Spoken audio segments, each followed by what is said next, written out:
welcome to the weekly roundup on SA Footballer TV with Tommy Javor and Hugh Johnson-Trader. From Rosewater. From Rosewater. Love it. Yeah, still proud and back next year. Bigger, better than ever. Good luck to all the boys at Rosewater. Our good friends and good supporters of SA Footballer TV. Now, obviously you had a couple of issues with an umpire, which I know you can't comment on and we're not going to comment on. But from all reports, they're at it again down at Port Reserve. The editor and apparently a few people at the Portland Hotel said was not the best display they've ever seen by our gentlemen adjudicating, and very one-sided indeed. Boo! There was boos from everywhere, but it is what it is, and they do a great job generally. But certainly, Scotch were kissed on the forehead somewhere, and they had a really good run. Anyway, they got up 17, 12, 1, 14. Portland 11, 9, 75. For Scotch. Bilby 5, Mutton 3, Underwood 2, Tawapini 2, Tiffany 2, and best players are Giles, Lawson, and Legonic. Yep. For Portland, Perry and Trigger both kicked 3, a host of singles. Dale Laszlo, always the best players. Yep, with Rowe and Hamilton, and yeah, interesting result there. Certainly doesn't bode well for Portland, who look like they will now be relegated in 2000. Well, there's 2 rounds to go. It's not beyond mathematics, but I always say once you start talking about mathematics, you could be in strife. So our next game was an absolute cracker. It was a lot closer than I envisioned. 2 teams that certainly will be there when the whips are cracking at the right end of the year. It was at Caterer Oval, and the final result was St Peter's 10-8-68, Modbury 13-4-82. It was good kicking that got them over the line. It was, wasn't it? Yep. I can't imagine that neither team scored in the first quarter, but St Peter's did lead at half-time and three-quarter time, so they had their chances. Ran out of legs. Yeah, they did. They only kicked the 1 goal in the last, while Modbury, we talked about the fast-running Modbury, a fit, strong young team, kicking 5 goals in the last quarter. Led by Ben Ball with 3. Davey also kicked 3. Taylor and Gibson both kicked a couple. Taylor, Marshall and Holland were their better players. Bocco, Franklin and Trenorn kicked 3. Best players are Roberts, Floffingham and Obbs. I reckon that's Ryan Obbs, the former boy from Payneham. Do you know why he left Payneham? What? I don't know why. Okay. Well, that's a good one. That's funnier than what you know. Yeah. I'll tell you. I reckon we might discuss that in the off break. Oh yeah, indiscretion. Okay. Smosh West Lakes, mate. So close yet so far. At Glider Oval, this one. It's that beautiful Bay Oval Lawrence Spire. They looked around and said, Glider Oval, the second best cricket venue in South Australia, the best place to watch football, the best place to play football. You know I went there, don't you? Yeah, right. It's pretty good. But they didn't quite get the chocolates. It was Sacred Heart 12-9-81, Smosh West Lakes 12-4-76. Good to see the boys within the Glenelg zone, Sacred Heart getting the chocolates there.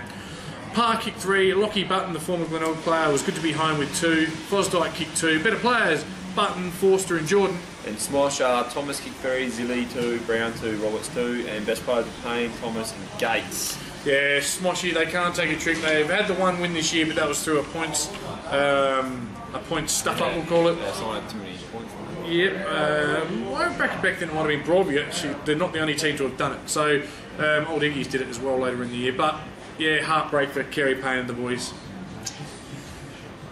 At least they're still playing footy, eh? That's right. Not a lot you can say. Alright, our next one was Gazer and Broadview, and I didn't see this one coming, Hughey. Did you? No, I thought Gazer went too far. No, they've been struggling, but they've had a big win. Yeah, well, Gazer's goal kickers were Burns 5, McCready 3, Clark 2. Best players were McCready, Burns and Draper. Whilst for Broadview, it was Kemp with 2, Smithman, Elfenbean and Braden the Prince were better players. Just give the score as well, we didn't give that. Gazer led all day to finish 17-15, 1-17, Broadview 8-10-58. You can bet that'll get about an hour and a half air time on the rush hour this week with Jars and whoever else. Jars and Louis, you know. I hope that didn't come out what you just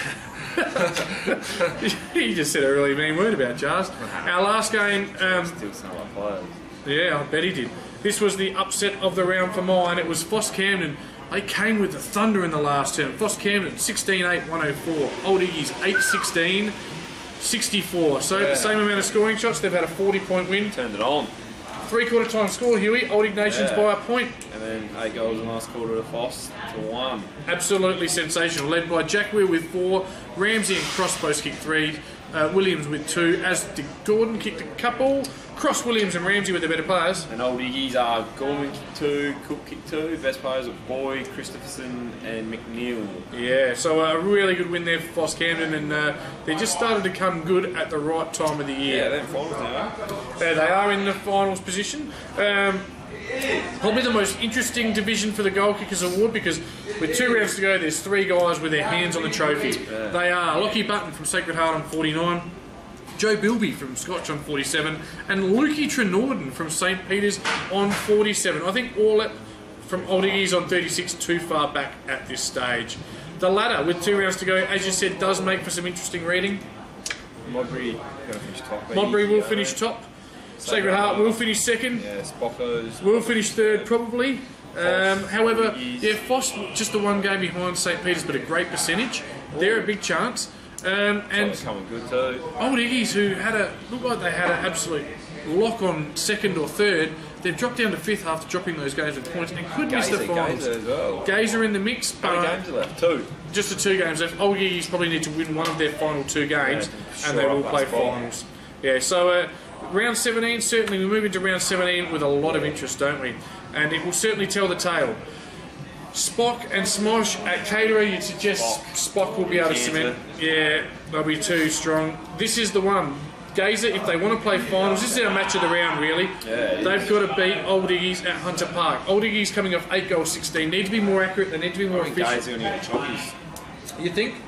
I'll take Old Iggy's at home. If you the upset. Yeah. I like the upsets. Yes, I know. You Rosewater boys love a good upset. 8-8 Old Iggy's, but they should really be 10-6 if they hadn't have had the points in discretion. They've been more consistent this year, and for me, that should be enough.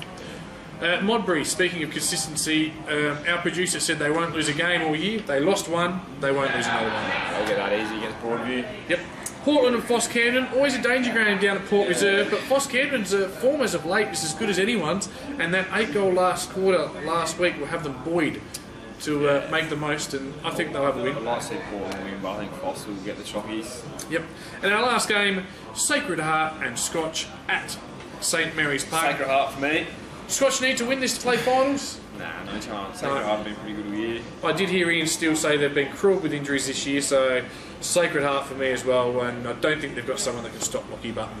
Thanks for joining the weekly roundup in Div 2. It's been brief this week, but we'll be back next week.